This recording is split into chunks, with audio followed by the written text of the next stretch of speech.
So, students of class 7, this is the revision chapter 5 water, and now we will learn ocean circulation यानी महासागरीय जो परिसंचरण की घटनाएं हैं उस पर ध्यान देते हैं. There is something magical about walking bare feet on the seashore. अगर हम समुद्री तट पर नंगे पैर चलते हैं तो नंगे पैर चलने से कुछ जादुई सी अनुभूति होती है, फीलिंग होती है.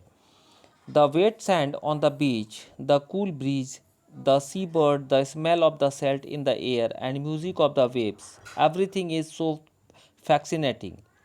यानी उस समुद्री तट पर नम बालू में ठंडी हवा बहती है, समुद्री पक्षी और हवा में जो लवणीय यानी नमक की जो गंध आती है एवं लहरों का जो संगीत होता है, सब कुछ जो होता है वह सम्मोहित करने वाला प्रतीत होता है. Unlike the calm waters of ponds and water lakes, ocean water keeps moving continuously. यानी ताल और झील की अपेक्षा शांत जल के विपरीत महासागरीय जो जल होते हैं वह हमेशा जो है गतिमान रहते हैं. And it is never still, यह कभी शांत नहीं रहता है. The movements that occur in oceans can be broadly categorized as waves, tides and currents. यानी महासागरों की जो गतियाँ होती है उसको निम्न प्रकार में वर्गीकृत कर सकते हैं, जैसे तरंगे, ज्वार भाटा एवं धाराएं. वेव्स यानी तरंगे.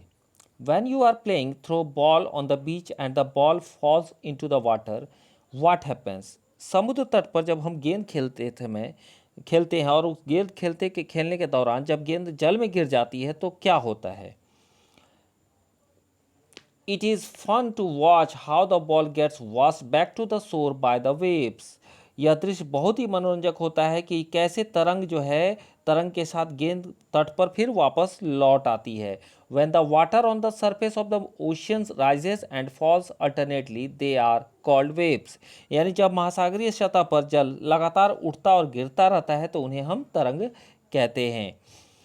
During a storm, the winds blowing at very high speed form huge waves. तूफान में जब तेज तूफान होता है तो उस तेज तूफान में तेज वायु चलने पर विशाल तरंगें उत्पन्न होती है. And this way cause tremendous destructions, और इसके कारण जो है अत्यधिक जो है विनाश हो सकता है. An earthquake, a volcanic eruption और under water landslides can shift large amount of ocean water. यानी भूकंप, ज्वालामुखी उद्गार या जल के नीचे जो भूस्खलन होता है उसके कारण महासागरीय जल अत्यधिक विस्थापित होता है. And as a result a huge tidal waves called tsunami that may be high as 15 metre is formed. इसके परिणाम स्वरूप 15 मीटर तक की ऊंचाई वाली विशाल ज्वारीय तरंगें उत्पन्न होती है जिसे हम सुनामी कहते हैं.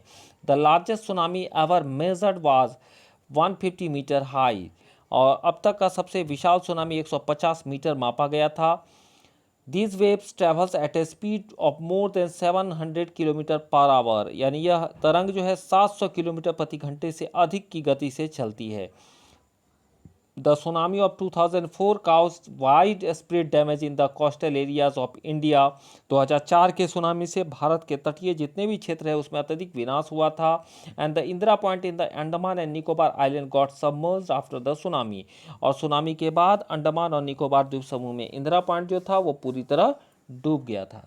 So children, we will learn more about this chapter in next class.